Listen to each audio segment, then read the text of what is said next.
by the way, just by delivery alone, should be the definitive voice on the entire Lou Williams scenario, because we want to just get to the bottom of this more than anything else.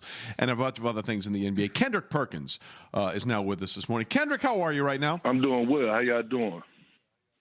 We're doing good. We're doing good. We're trying to figure out if Lou Williams is being penalized because he went to Magic City, and is that fair? Yes, it's fair. I mean, listen, Lou has to be more responsible. You're looking at a guy that's, a 15, 16-year vet, and during this pandemic time, and then, leaving the bubble. I understand he had a family emergency, but he has to be more responsible. I get it, going to Magic City for the wings or whatever, although I think he went for the legs and thighs. But at the end of the day, you have a young guy like Zion Williamson who left for a family emergency, and he handled it more maturely than Lou will. We didn't hear anything from Zion. He went and took care of his business, and now he's back to the bubble. Well, here it is. You see Lou Will in Magic City, and it's kind of disturbing because the NBA has did a great job going forward for us dealing with the pandemic, getting this bubble together. And they tested 0 cases out of 300 and over 362 people.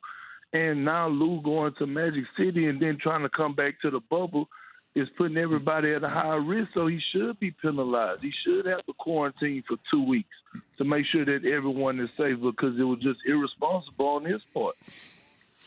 Well, let me play devil's advocate, Kendrick. And do we know that Zion didn't go out to dinner anywhere? I forget Magic City, just to dinner in a restaurant where there were other people. And if take Magic City, we know what it is, but if Magic City is following the code and has the amount of the people that they're supposed to have in there, if they're following the local laws, what's the difference? What's the difference if somebody leaves the bubble and goes out to dinner or goes to Magic City, as long as they're following the local rules? Well, here's the thing. Do you mean to tell me that Zion Williamson, who's one of the most popular basketball players in the world, if he goes out to dinner, I'm pretty sure he can't be discreet about it. Like they have so many people that got cell phones that probably would have recorded him. And then again, he didn't get caught. So at the end of the day, Lou Will got caught. And then to make it even worse, it was at Magic City. Just think about it. That's not like a typical dinner. We talking about Magic City. We talking about, a place with, a lot of, interaction going on. So at the end of the day, I think that's a whole different scenario. Talking to Kendrick Perkins with us. Thank you for using interaction on FCC regulated radio with us, Perk. We greatly appreciate your professionalism in that regard and saving us from ourselves here. So that is going to be one scenario that the Clippers are going to have to deal with, and that roster is already dealing with missing some guys and missing some bodies potentially in all this. But we did get some news yesterday about a team that's not in the bubble, Perk. It seems the Knicks are zeroing in on and getting ready to finalize a deal with Tom Thibodeau to be their next head coach there. You played, obviously, under a team with Thibs on the staff in Boston. I'm curious, how do you see the fit working with him in an organization like the Knicks? Well, listen, the Knicks were at rock bottom, right? So the only way they could go is up.